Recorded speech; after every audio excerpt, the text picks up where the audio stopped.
there's also a hadith that I fear more for you than the Dajjal al-Riya, which is showing off hidden shirk. So, I mean, the Dajjal, from one point of view, if you know your deen, he's going to be clear. If you don't know your deen, you'll get misled by him.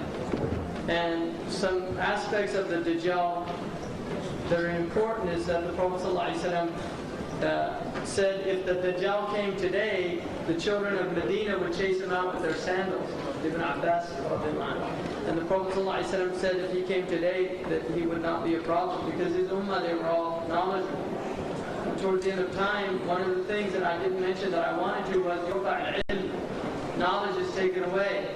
And the Prophet ﷺ said in Sahih al-Bukhari that he said that knowledge is not seized suddenly, but it's seized by the death of the scholars, people of knowledge. And then he said, until the point where people take ignorant people as their scholars, so they ask them for fatwa, and they give them fatwa without knowledge, so they go astray and lead others astray.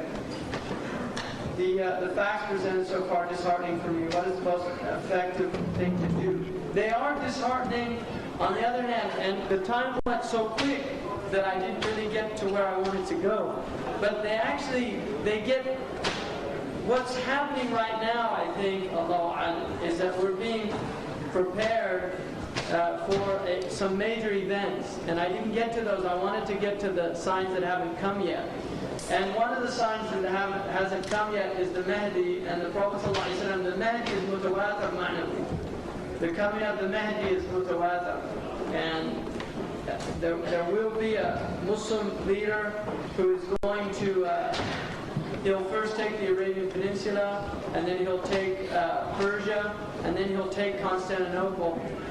And the Prophet ﷺ said that the Muslims would take Constantinople right before the hour the Dajjal comes. They'll take it with takbir, just saying Allahu Akbar, La ilaha illallah, Allahu Akbar.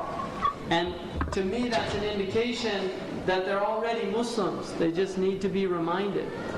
In other words, if an army shows up, I think the Turkish people are ready to go. And another thing to mention about the Turks is that according to the New World Order's, one of their main ideologues, Samuel Huntington, the country they fear more than any other country in the Muslim world is Turkey. And in fact, Zbigniew Brzezinski is saying that that the Europeans should allow the Turks into the common market.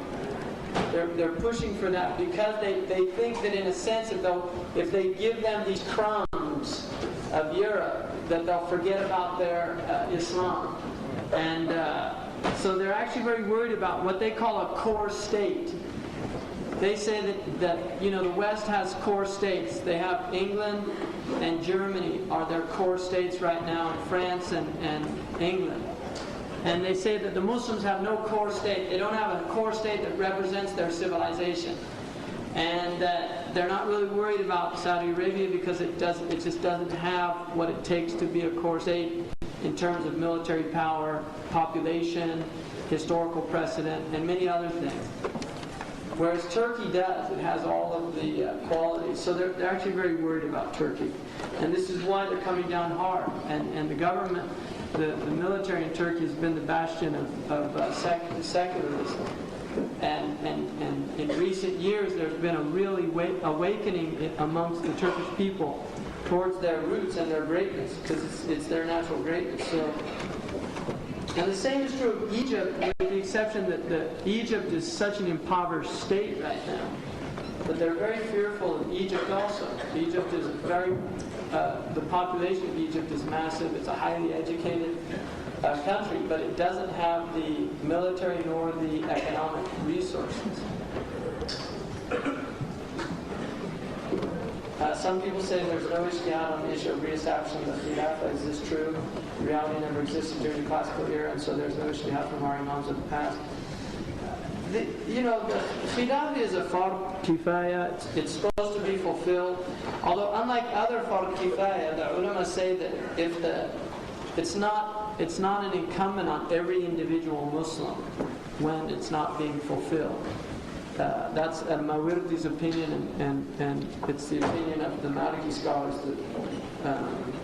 that I know, and I don't know if there's any khilaf about that. There might be a khilaf, but what I was taught, my understanding is that the people who are called Ahlul Hal wal Aqad are responsible for establishing the khilaf, and those are the ulama and the notables in the community. And if they don't do it, and according to the Maliki scholars, there's basically 3 ways that you bring about a khilafah. One is by shura of Ahlul Hal wal Aqad, which is obviously a good way, if not the best way, and the other is by an appointment of the previous Khalifa, which can be by inheritance, and this is what Bani Umayyah did.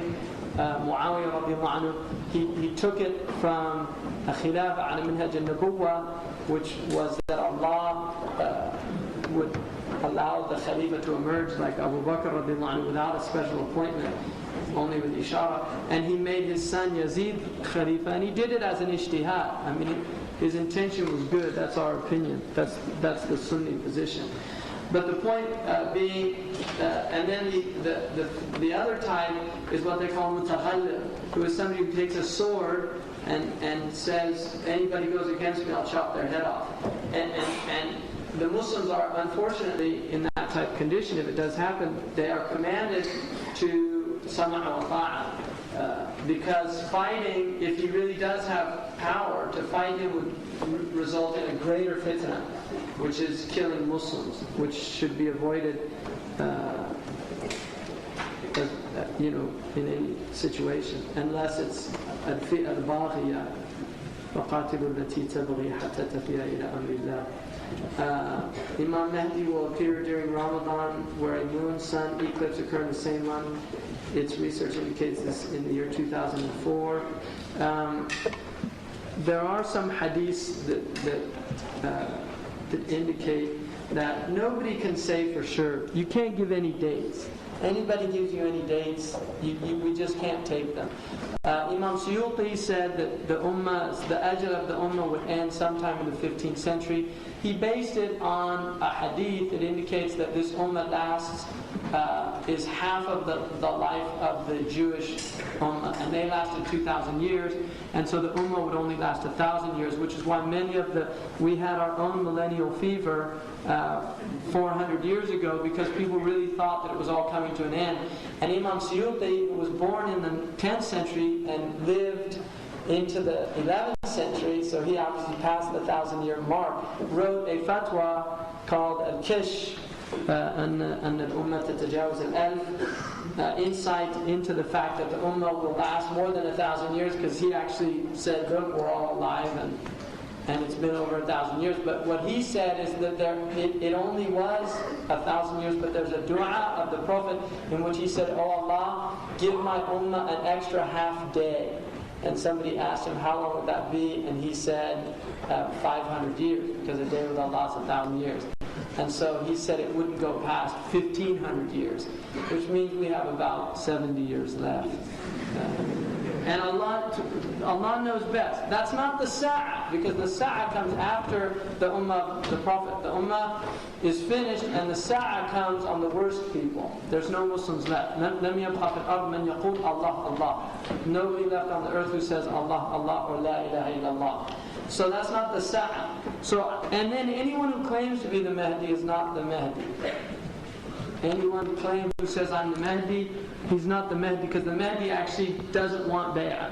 He'll take bay'ah in Mecca after Rukn, and people will say Nubay'uka, and he says, I don't want bay'ah, I'm nobody.